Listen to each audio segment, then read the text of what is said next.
అందరికీ హాయ్ అండి. మరో రెసిపీతో మీ ముందుకు వచ్చేసాను. చూస్తుంటేనే నోరూరిపోతుంది కదా, అదేనండి సింగిల్ పార్ట్ సాంబార్ రైస్ అండి. ఇది చేసుకోవడానికి టైం ఎక్కువ పట్టదు, చాలా టేస్టీగా కూడా ఉంటుంది.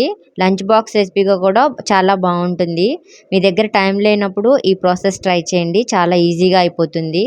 దానికోసం రైస్ ఇంకా కందిపప్పుని శుభ్రంగా కడిగేసి ఒక హాఫ్ అన్ అవర్ నానబెట్టుకోండి.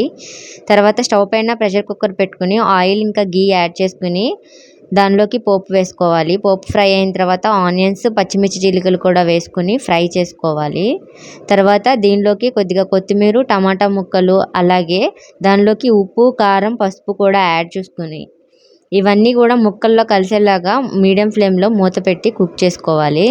టమాటాలు కొంచెం మెత్తగా మగ్గేంత వరకు కుక్ చేసుకోవాలి.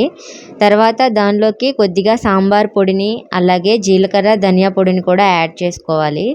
ఇవన్నీ కూడా మసాలాలన్నీ కూడా దానిలో కలిసేలాగా కలుపుకోవాలి. సాంబార్ పొడి వేసాం కాబట్టి ఈ ఒక 2 నిమిషాలు ఆయిల్లో ఫ్రై చేసుకోవాలి. తర్వాత దానిలోకి మనం ముందుగా నానబెట్టుకున్న రైస్ ఇంకా కందిపప్పుని వేసుకోవాలి. ఇవన్నీ కూడా ఈ గుజ్జులో కలిసేలాగా కలుపుకొని దానిలోకి ఎసరుని పోసుకోవాలి. ఎసరు పోసుకున్నాక దానిలోకి కొద్దిగా కొత్తిమీరని ఇంకా గీని యాడ్ చేసుకొని మూత పెట్టి మీడియం ఫ్లేమ్లో 4 విజిల్స్ కుక్ చేసుకోవాలి. ప్రెషర్ పోయాక మూత ఓపెన్ చేస్తే అలా ఉంటుంది. ఒకసారి కదుపుకొని దానిలోకి చిన్న నిమ్మకాయ సైజ్ అంతా చింతపండుని గుజ్జు తీసుకొని కలుపుకోవాలి. తర్వాత మీ కన్సిస్టెన్సీకి తగ్గట్టుగా వాటర్ని కూడా యాడ్ చేసుకుని స్టవ్ మీడియం ఫ్లేమ్లో పెట్టి ఒక 5 నిమిషాలు కుక్ చేసుకొని స్టవ్ ఆఫ్ చేసుకోవడమే, అంతేనండి. చాలా టేస్టీ అయిన యమ్మీగా సాంబార్ రైస్ రెడీ అయిపోతుంది.